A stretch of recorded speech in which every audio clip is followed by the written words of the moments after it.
بنی اسرائیل، اے اولاد اسرائیل کی، اے اولاد اسرائیل کی، اذکروا یاد کرو نعمتی میری نعمتوں کو، اللتی وہ کہ جو انعمت انعام کی میں نے، علیکم اوپر تمہارے، وَأَوْفُوا اور پورا کرو، بعہدی میرے عہد کو، اوفے میں پورا کروں گا، بعہدکم تمہارے عہد کو، وَإِيَّايَ فَارْهَبُونِ اور میری فرما برداری کرو، وَآمِنُوا اور ایمان لاؤ، بما ساتھ اس چیز کے کہ جو انزل تو نازل کیا میں نے، مصدقاً تصدیق کرنے والی ہے، لما واسطے اس چیز کے جو معاکم تمہارے پاس ہے، ولا تکونوا اور نہ ہو تم اولا کافرن پہلے کفر کرنے والے، بھی ساتھ اس کے، ولا تشترو اور نہ تم سوداگری کرو، بے آیاتی ساتھ میری آیتوں کے، ثمناً قلیلا تھوڑی قیمت کی، وَإِيَّايَ فَاتَّقُونِ اور مجھی سے ڈرتے رہو، ولا تلبسوا الحق اور نہ تم ملاؤ حق کو، بالباطل ساتھ باطل کے، وتکتموا الحق اور تم چھپاتے ہو حق کو، وانتم تعلمون اور ہو تم جاننے والے، وَأَقِیمُوا الصَّلَاةَ اور قائم کرو نماز، وَآتُوا الزَّکَاةَ اور ادا کرو زکوٰۃ، وَارْکَعُوا اور رکوع کرو، مع الراکعین ساتھ رکوع کرنے والوں کے،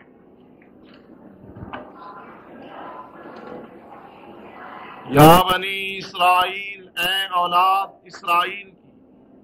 اذکروا یاد کرو نعمتی میری نعمتوں کو، اللتی وہ کہ جو انعمت انعام کی میں نے، علیکم اوپر تمہارے، وَأَوْفُوا اور پورا کرو، بعہدی میرے عہد کو، اوفے میں پورا کروں گا، بعہدکم تمہارے عہد کو، وَإِيَّايَ فَارْهَبُونِ اور میری ہی فرما برداری کرو، وَآمِنُوا اور ایمان لاؤ، بما ساتھ اس چیز کے جو انزل تو نازل کی میں نے، مصدقاً تصدیق کرنے والی ہے، لما واسطے اس چیز کے کہ جو معاکم تمہارے پاس ہے،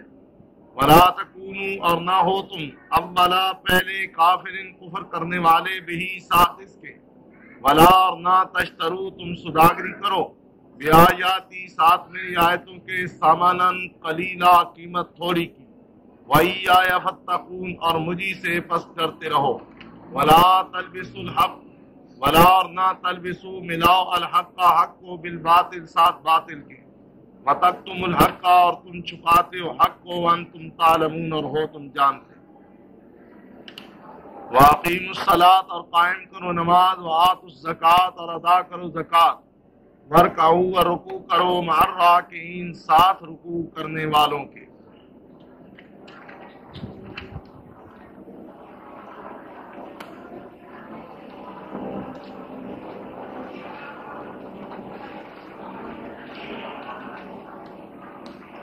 بنی کہتے ہیں اولاد کو، بنی آدم آدم کی اولاد، بنی نو انسان، اسی طرح یہاں لفظ ہے بنی اسرائیل، اسرائیل کی اولاد، اسرائیل حضرت یعقوب علیہ السلام کا عبرانی زبان کے اندر لقب تھا، جس کا معنی جس طرح عربی میں عبداللہ اللہ کا بندہ، عبرانی زبان میں اسرائیل کا معنی ہے اللہ کا بندہ، یہ حضرت یعقوب کا لقب تھا۔ تو یہاں خطاب کیا جا رہا ہے، اے بنی اسرائیل، اے اولاد یعقوب۔ بنی اسرائیل وہ قوم ہے جس کا بحیثیت قوم قرآن میں سب سے زیادہ ذکر ہے۔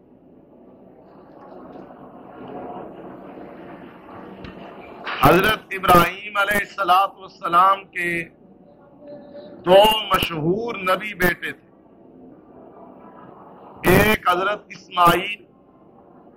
اور دوسرے حضرت اسحاق۔ حضرت اسماعیل علیہ السلام کے سلسلہ نسب میں سلسلہ نبوت کو روک دیا گیا، البتہ اس سلسلہ نسب سے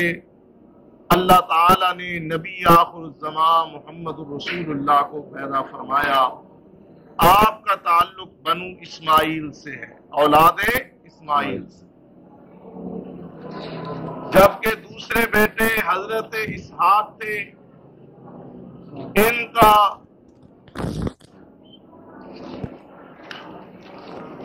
بیٹا حضرت یعقوب تھا۔ حضرت اسحاق بھی نبی تھے اور آگے ان کے فرزند ارجمند بھی نبی تھے۔ حضرت اسحاق کے بیٹے یعقوب، یعقوب کے بیٹے یوسف، اسی طرح یہ سلسلہ چلتا رہا۔ بنی اسرائیل کے پہلے نبی اور رسول حضرت یعقوب ہیں، اور اس سلسلہ نسب میں سے آخری نبی اور رسول کا نام حضرت عیسیٰ۔ یہ جتنے بھی درمیان میں نبی آئے، مثلا حضرت داؤد، ان کے بیٹے حضرت سلیمان، زکریا ان کے بیٹے حضرت یحییٰ، حضرت یونس، حضرت ادریس، حضرت موسیٰ، حضرت ہارون، حضرت عیسیٰ علی القیاس، یہ جتنے کے جتنے انبیاء بنی اسرائیل ہیں، یہ سارے کے سارے حضرت یعقوب کی اولاد سے تعلق رکھتے ہیں۔ سمجھ آئی؟ اور اللہ نے ان کو بنی اسرائیل کی طرف ہی مبعوث فرمایا۔ بنی اسرائیل کی قوم اس لحاظ سے بڑی خوش قسمت ہے کہ اللہ تعالی نے ہزاروں کی تعداد میں نبی اللہ نے اسی قوم میں سے مبعوث فرمائے۔ 4 مشہور آسمانی کتابیں ہیں، 3 آسمانی کتابیں اور بے شمار صحائف بنی اسرائیل کے انبیاء پر نازل کی ہیں، تورات، انجیل، زبور اور دیگر صحائف۔ نبی آسمانی کتابیں، نبیوں کے ذریعے بے شمار معجزات اللہ نے ان کو دکھلائے، پھر مختلف مواقع پر اللہ نے ان پر اپنے خصوصی انعام فرمائے، مثلا ان کے لیے من اور سلوہ کا نازل ہونا، بادلوں کا ابر صاحبان کی صورت اختیار کر جاتا ہے، اسی طرح فرعون سے ان کو نجات ملتی ہے، بہتے ہوئے دریا سے ان کے لیے خشک راستہ بنا دیا گیا، پتھر سے پانی کے چشمے ان کے لیے جاری کر دیے گئے، اور پھر اس کے ساتھ ساتھ قدم قدم پہ ان کی نافرمانیوں سے درگزر کر کے ان کو معاف کیا گیا، اور توبہ کا دروازہ ان کے لیے کھلا رکھا گیا۔ الغرض اللہ تعالی نے ان پر بے شمار انعام کیا۔ یہاں صرف اس پہلے پارے میں 3 جگہ اللہ نے بنی اسرائیل پر اپنے انعامات کا ذکر کیا، یہاں اس رکوع میں بھی، اس سے اگلا رکوع جب شروع ہوتا ہے وہاں بھی، اور پھر اسی پارے کا 15واں رکوع جب شروع ہوتا ہے تو وہاں بھی 3 جگہ اللہ نے فرمایا یا بنی اسرائیل اذکروا نعمتی التی انعمت علیکم، اے بنی اسرائیل میری نعمتوں کو یاد کرو جو میں نے تمہارے اوپر کی۔ اس قوم کو یہاں خطاب اس لیے کیا گیا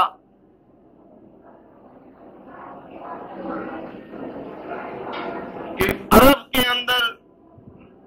آسمانی شریعت سے آشنائی رکھنے والی فقط یہی قوم، پہلے انبیاء کی دعوت، تعلیم ان لوگوں تک پہنچی، اور اس دعوت اور تعلیم کے ذریعے ان کو پتا تھا کہ اس جزیرہ عرب میں نبی آخر الزمان محمد رسول اللہ نے مبعوث ہونا، اور یہ لوگ منتظر بھی تھے۔ چنانچہ اللہ تعالیٰ نے کہا کہ جہاں اللہ نے دیگر تمہارے اوپر نعمتیں کی ہیں، اب ایک نعمت اور ہونے والی ہے کہ محمد رسول اللہ کی بعثت ہونے والی ہے، تم ان پر ایمان لا۔ اور جب اس قوم کو خطاب کیا گیا تو مانا یہ کہ اس قوم کے ایمان لانے کے بعد دیگر جو حالات بھی ان کی طرف دیکھیں گے کہ بنی اسرائیل کے پڑھے لکھے لوگ جس نبی آخر الزمان کا انتظار کر رہے تھے وہ آ گیا ہے، لہذا اب یہ ایمان لا چکے ہیں اور ہمیں بھی اب ایمان لانا چاہیے۔ اور ویسے بھی جاننے والے لوگوں پر یہ بات ضروری ہو جاتی ہے کہ جس چیز کا ان کو علم ہے ایک لمحہ کے توقف کے بغیر اس کی حقیقت اور صداقت کو تسلیم کر۔ حق کے آ جانے کے بعد، حق کی معرفت کے بعد پھر ٹال مٹول کرنا اور پھر سوچو بچار کرنا، یہ بہت بڑی بدقسمتی اور بدنصیبی ہے۔ بنی اسرائیل کے اوپر یہی بدنصیبی اور بدقسمتی مسلط اور طاری ہے کہ انہوں نے اس حق کے آنے کے بعد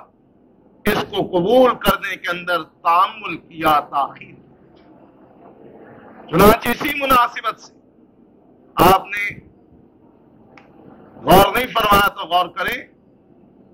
اللہ نے ابتدا میں انسانوں کو خطاب کی، یا ایھا الناس اعبدوا، تیسرے رکوع کے آغاز۔ پھر من حیث القوم، حالانکہ رسول اللہ صلی اللہ علیہ وسلم اہل مکہ کی طرح مبعوث ہوئے، اہل مکہ کو اللہ نے اس طرح خطاب کر کے ان کی ذمہ داریوں کا احساس نہیں دلایا، بلکہ بنی اسرائیل کو ان کی ذمہ داریوں کا احساس دلایا کہ تم صاحب علم ہو اور تمہارے اندر بے شمار پیغمبر، آسمانی کتابیں اور صحیفے آ چکے ہیں، لہذا اب تمہارے اوپر یہ ذمہ داری عائد ہوتی ہے کہ تم محمد کریم صلی اللہ علیہ وسلم پر ایمان لاؤ۔ اے بنی اسرائیل، اذکروا نعمتی، یاد کرو میری نعمتوں کو، التی انعمت علیکم، وہ کہ جو انعام کی میں نے اوپر تمہارے، وَأَوْفُوا بِعَہْدِی، پورے اترو ساتھ میرے عہد کے، اوف بعہدکم، میں پورا اتروں گا تمہارے عہد کے ساتھ، یعنی تمہیں میں نے پابند کیا ہوا تمہارے انبیاء کے ذریعے کہ جب محمد رسول اللہ صلی اللہ علیہ وسلم تشریف لائیں گے تو اے انبیاء بنی اسرائیل، تم نے اپنی نبوت اور رسالت سے دستبردار ہو کر نبی آخر الزمان پر ایمان لانا ہو۔ لہذا جب تمہارے نبی پابند ہیں تو تم تو بدرجہ اتم اس بات کے پابند ہو، لہذا تم میرے عہد کو پورا کرو، محمد صلی اللہ علیہ وسلم پر ایمان لاؤ، میں بھی تمہارے عہد کو پورا کروں گا۔ معنی یہ ہے کہ میرے جو وعدے ہیں نجات والے، دنیا کی عزت والے، آخرت کی کامیابی والے، وہ وعدے بھی میں پورے کروں۔ وَإِيَّايَ فَارْهَبُونِ، اب تمہیں میرے حکم کی تعمیل کرنی ہوگی اور میری فرمانبرداری اور اطاعت کرنی ہوگی۔ وَآمِنُوا، لہذا ایمان لاؤ کس چیز پر؟ بما انزلت، ساتھ اس چیز کے جو کچھ میں نے نازل کیا، جو کچھ میں نے اتارا ہے محمد صلی اللہ علیہ وسلم پر، اس پر تم ایمان لاؤ، کیونکہ وہ ایسی چیز ہے کہ مصدقاً، جو کچھ میں نے محمد صلی اللہ علیہ وسلم پہ اتارا ہے وہ تصدیق کرنے والی ہے، لما معاکم، اس چیز کی جو تمہارے پاس ہے۔ یعنی وہ کتاب یا وہ نبی یہ نہیں کہتا، دیکھیں بالعموم یہ ہوتا ہے کہ ہر بات میں آنے والا اپنے ما قبل کی تردید کرتا، اس کی تکذیب کرتا، کہتا ہے وہ کچھ نہیں تھا، میں ہوں۔ فرمایا یہ نبی آیا تو اس نے حضرت موسیٰ کی بھی تصدیق کی، عیسیٰ کی بھی تصدیق کی، داؤد کی نبوت اور رسالت کی بھی تصدیق کی، زبور، تورات اور انجیل کی بھی تصدیق کی، تمام کے تمام نبیوں کی تصدیق۔ لہذا اس پر ایمان لانا تمہارے اپنے انبیاء اور ان کی شریعتوں کی بھی تصدیق ہے۔ گویا کہ تم دورے ایمان اور اس کے اجر و ثواب کے حقدار قرار پاؤ۔ اہل کتاب میں سے جو شخص ایمان لاتا ہے اسے ڈبل ایمان لانے کا ثواب ملتا ہے۔ ایک اس نے پہلے نبیوں کی نبوتوں اور آسمانی کتابوں پر ایمان لایا، اور دوسری سعادت اسے یہ ملی کہ اس نے نبی آخر الزمان کی نبوت اور آخری کتاب پر بھی اور آخری شریعت پر بھی ایمان لایا۔ فرمایا ایمان لاؤ ساتھ اس چیز کے انزل تو جو اتاری میں نے، مصدقاً تصدیق کرنے والی ہے، لما اس چیز کے لیے معاکم جو تمہارے پاس ہے۔ اور اے بنی اسرائیل ولا تکونوا اول کافر بہ، نہ ہو تم نہ بنو تم پہلے کفر کرنے والے اس کے ساتھ، یعنی تم فوراً اس کے ساتھ اگر کفر کرو گے تو اس کا معنی یہ کہ تم نے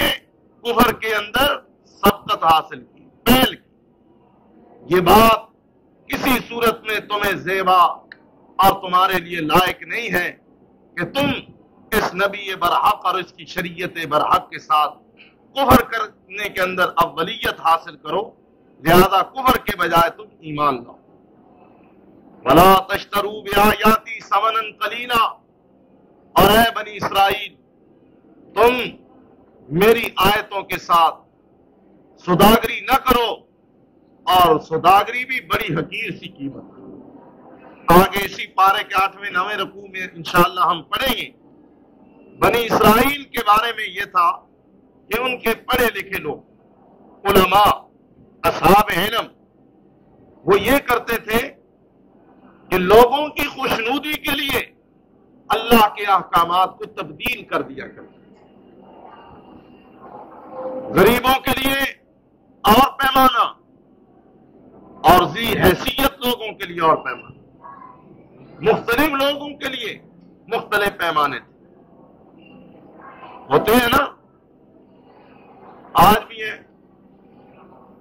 غریب آدمی کے لیے اور تعویذ ہے، 100 روپے والا، کوئی بڑا چلا جائے تو 5.25 روپے والا، 11.25 روپے والا، 32 روپے، 101 روپے والا بھی ہے، 505 روپے والا بھی زعفران سے لکھا ہوا ہوتا ہے۔ اور کچھ ایسے ہوتے ہیں کہ جو مکے سے آب زمزم سے لے کر خاص مریدوں کے لیے لائے جاتے ہیں، مختلف پیمانے ہوتے ہیں۔ حالانکہ اللہ نے جو دین اتارا ہے اس کے اندر یہ پیمانے نہیں ہیں، اس کے اندر نبی بھی اپنے ساتھیوں میں اس طرح عام انداز میں بیٹھا ہوتا ہے کہ آنے والا آ کر دیکھتا ہے تو پوچھتا ہے ایکم منکم محمد صلی اللہ علیہ وسلم۔ تو اب ان بنی اسرائیل کے احبار و رہبان نے، علماء سو نے اللہ کی کتابوں کے اندر بھی تحریف کی، تغیر تبدل کی، غلط فتوے بھی دیے، حلال کو حرام اور حرام کو حلال، جائز اور ناجائز کی تمام تر تمیز کو مٹا دیا۔ کس لیے؟ فقط پیٹ کے لیے، فقط جھوٹی عزت اور شہرت کے لیے، فقط لوگوں کی خوشنودی کے لیے کہ لوگ خوش ہو جائیں کہ جی بڑے اچھے صاحب ہیں، جیسے ہم کہتے ہیں بالکل ٹھیک ہو، تم بھی ٹھیک، تم بھی ٹھیک، یہ بھی ٹھیک، وہ بھی ٹھیک، کسی کو ناراض تو نہیں کرتے۔ جس طرح وہ ایک تھے مولانا محمد اسحاق صاحب، بہت ہو گئے بیچارے، فاضل دیوبند تھے، خطیب ہزارہ تھے۔ طلاق کا ایک مسئلہ ان کے پاس آیا تو ایک آدمی نے اپنی بات کہی، جس طرح وہ چاہتا تھا اس کو اس طرح فتویٰ لکھ دیا۔ دوسرا فریق بھی آ گیا اتفاق سے، ان کو بھی جس طرح وہ چاہتے تھے ان کو فتویٰ دے گی، یعنی فتویٰ ایک ہی مسئلہ، اس کو بھی خوش کر دیا، اس کو بھی خوش کر دیا۔ دونوں فتوے تھے، مولانا کی مور لگی ہوئی سائن ہو۔ اتفاق سے وہ کیس کورٹ میں چل رہا تھا۔ تو انہوں نے کہا بھائی ایسے کرو، یہ مسئلہ طلاق کا ہے اور اس کے اندر ہمیں شریعت کی رہنمائی کی ضرورت ہے۔ جج نے کہا، انہوں نے کہا جی کہ ہم شریعت کی رہنمائی لے کر آئے ہیں، یہ دیجیے ہمارے پاس فتویٰ۔ اچھا، دوسرا وہی کہنے لگا حضرت خیال کرنا ایک پیشی اور دو، ہمارے پاس بھی فتویٰ، ہم بھی پیش کر دیں۔ دونوں فتوی جب پیش کیے تو جج حیران رہ گیا کہ ایک فتوی میں وہی بات حلال ہے اور دوسرے میں وہی بات حرام ہے، اور ایک ہی مولانا کا فتویٰ ہے۔ وہ بڑا حیران ہوا، اس نے مولانا کو بلایا اگلی پیشی میں کہ مولانا کو بلاؤ۔ مولوی صاحب کو بلایا گیا، مولانا یہ آپ نے کیا کیا؟ مسئلہ ایک ہے اور آپ کے فتووں میں تضاد ہے، کیوں ہے؟ کہنے لگے یہ آیا اس نے اپنا مسئلہ بتایا، 100 روپے دیا، میں نے اس کو فتویٰ دے دیا۔ یہ آیا اس نے 100 روپے دیا، میں نے اس کے، اب فیصلہ کرنا آپ کا کام ہے، فتویٰ میں نے دینا تھا دے دیا۔ بالکل یہی بات اہل کتاب کے علماء میں تھی۔ حدیث میں آتا ہے کہ نبی صلی اللہ علیہ وسلم نے مدینے میں ایک دفعہ فیصلہ کیا زنا کے ایک مقدمے کا، اسے سنسار کر دیا جائے۔ یہود نے بڑا طوفان بدتمیزی برپا کیا کہ دیکھو محمد صلی اللہ علیہ وسلم اب زندہ آدمیوں کو پتھر مروا کے سنسار کروائے گا،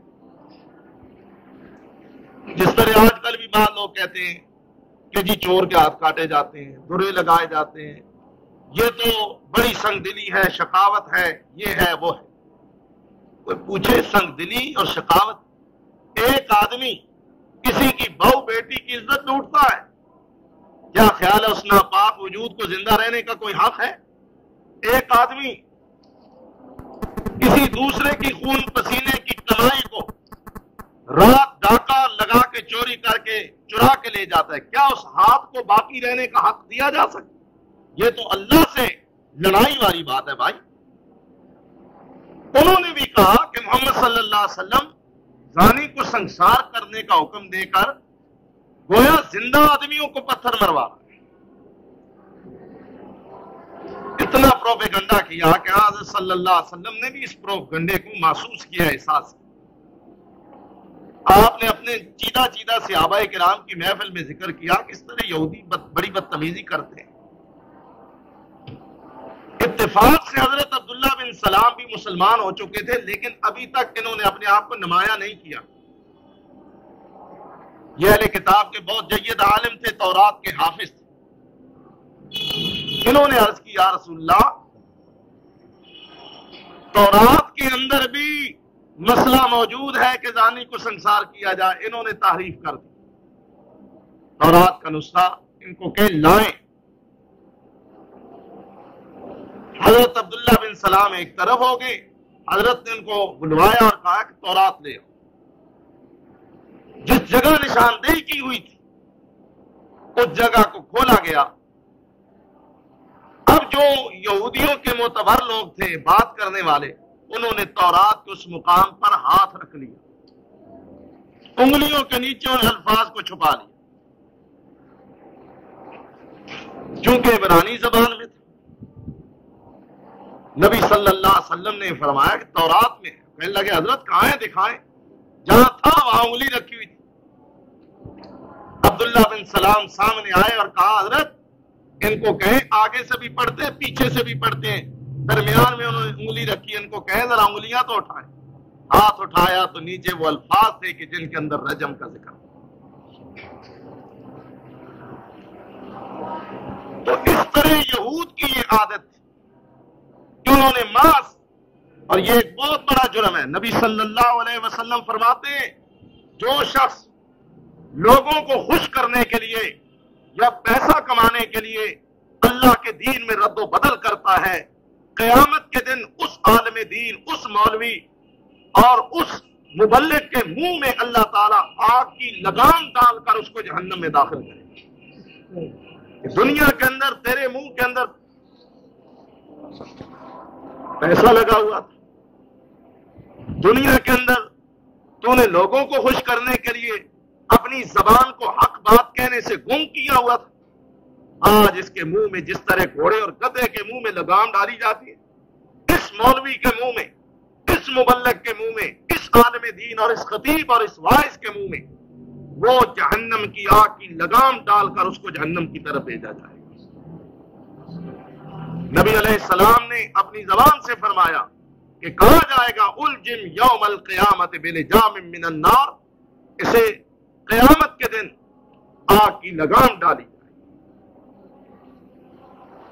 تو فرمایا اے بنی اسرائیل لا تکونوا اول کافر بہ، تم اس نبی کے ساتھ کفر کے اندر پہل نہ کرو، اور ولا تشتروا بآیاتی ثمنا قلیلا، میری آیتوں کی سوداگری حقیر سی قیمت کے اندر نہ کرو۔ کیا خیال ہے؟ ثمنا قلیلا، تھوڑی قیمت، اگر قیمت زیادہ مل جائے تو پھر کر لی جائے، کیونکہ منع تو تھوڑی قیمت سے کیا گیا نا جی، ثمنا قلیلا سے، تھوڑی قیمت سے سوداگری نہ کرو تو زیادہ مل جائے، تھوڑے نہ ملے زیادہ مل جائے۔ ایسے بک رہے ہیں آج کل، مولوی بکتے ہیں یا نہیں بکتے ہیں؟ ابھی مولوی عبدالستار نیازی نے ایک مولوی کو بیچا تھا، عبدالغفور الوری کو، ہاں رائے وین میں بیچا تھا، نہیں بیچا تھا؟ تو جناب تھوڑی قیمت اس لیے کہا گیا کہ اللہ کی کتاب کی ایک آیت اگر ترازو کے ایک پلے میں رکھ دی جائے اور دوسرے پلے میں ساتوں زمینوں کے خزانے رکھ دیے جائیں تو اللہ کی ایک آیت کے مقابلے میں ساتوں زمینوں کے خزانے بھی جو ہے وہ حقیر ہیں، قلیل ہیں، کوئی قیمت نہیں۔ اللہ کی کتاب، اللہ کی آیتوں کوئی قیمت نہیں،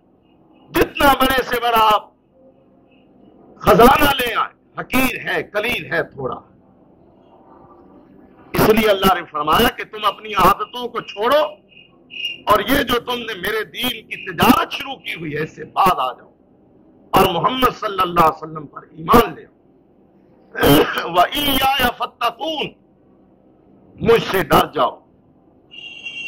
مجھ سے ڈرو، میرا خوف اپنے اندر پیدا کرو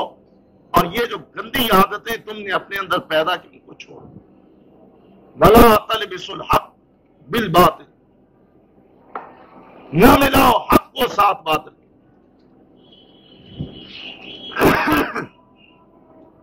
حق اور باطل کو نہ ملاؤ۔ دودھ کے اندر پانی کی ملاوٹ جائز ہے ناجائز؟ نالے کا پانی ڈالیں تب ناجائز ہے، نلکے کا ڈالیں تو پھر پاک پانی ڈال دیں، مسجد کا پانی ڈال دیں، یہاں پہ زمزم ڈال دیں، ملاوٹ تو ملاوٹ ہی ہے نا۔ اور اگر آپ کو دودھ دینے والا ہر روز دودھ میں ملاوٹ کر کے دودھ دے تو کیا خیال ہے، غصہ آتا ہے یا نہیں؟ گالیاں بھی دیتے ہوں گے کبھی کبھی،